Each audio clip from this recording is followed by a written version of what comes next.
అనుభవం లేదంటుంది ఆమె. నేను చెప్పిన మాట విని నమ్ముతుంది. కానీ నేను సాధ్యము చేయగల దేవుడను, నేను సర్వశక్తి గల దేవుడను, నాకు అసాధ్యమైనది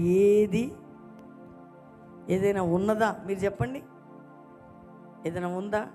ఇప్పుడోళ్ళు ఇట్లాంటి సాక్ష్యాలు చెప్తే గర్భసంచి ముడిసిపోయిందంటే, ముసలి పిల్లలు పుట్టారంటే ఇవన్నీ డూప్ అంటారు. లేదా ఏదైనా అద్భుతమైన సాక్ష్యాలు చెప్తే దానికి ఒక వంక పెడతారు.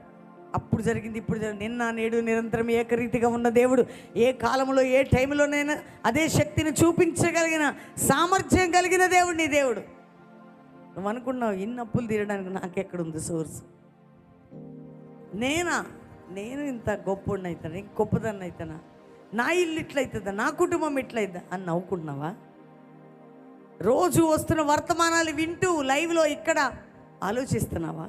కానీ ప్రభు అంటున్నాడు, నీ పేరు పెట్టి నాకేమన్నా అసాధ్యమైంది ఉందా చెప్పండి. దేవుడు అడుగుతున్నాడు, నాకు సాధ్యమైనది. అంతా చెప్పండి. నాకు ఎవరికి? యెహోవాకు. ఎవరికమ్మా చెప్పండి మీరే. యెహోవాకి అసాధ్యమైనది ఏదైనా ఉన్నదా? ఏదైనా ఉందా? ఏదైనా ఉందా చెప్పండి మీరే. 50 దినాలు ప్రార్థనలు చేస్తున్నారు, ఎన్నో సంవత్సరాలు ప్రార్థన చేశారు. ఇక అప్పుడు జరగంది ఇప్పుడు జరిగిద్ది అనుకుంటున్నారు. కానీ దేవుడు, నీ టైం వచ్చింది. నీ వయసు అయినా, నీ బలం అయిపోయినా, నీ జీవితం అయిపోయినా, దేవుడు సమయం వచ్చింది నీ జీవితంలో అద్భుతం చేయటానికి. ఏమైనా అయిపోని, ఏదైనా జరగని నీ కుటుంబంలో, ఎటువంటిదన్నా ఖాళీ కానీ, ఏదైనా కోల్పోయినాయి, కానీ దేవుడు టైం వచ్చింది. చెప్పండి అందరు చేయి పైకి. ఎవరి టైం వచ్చింది? అందరు చెప్పండి, నాకు దేవుని సమయం వచ్చిందని చెప్పండి. దేవుడు నాకు టైం వచ్చిందని చెప్పండి. దేవుడు నన్ను దర్శించబోతున్నాడు, దేవుడు నా జీవితాన్ని కట్టబోతున్నాడు.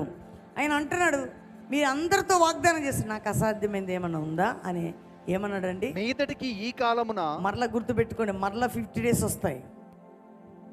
మీదటికి కాలం వస్తుంది, రాబో కాలం మళ్ళీ వస్తుంది. మీదటికి కాలమున, నిర్ణయ కాలమందు. నిర్ణయ కాలం. దేవుని బిడ్డలారా, ఈ మాట మీరు అండర్లైన్ చేసుకోండి. నీ జీవితంలో నిర్ణయ కాలం అనేది ఉంది. ఏ కాలం?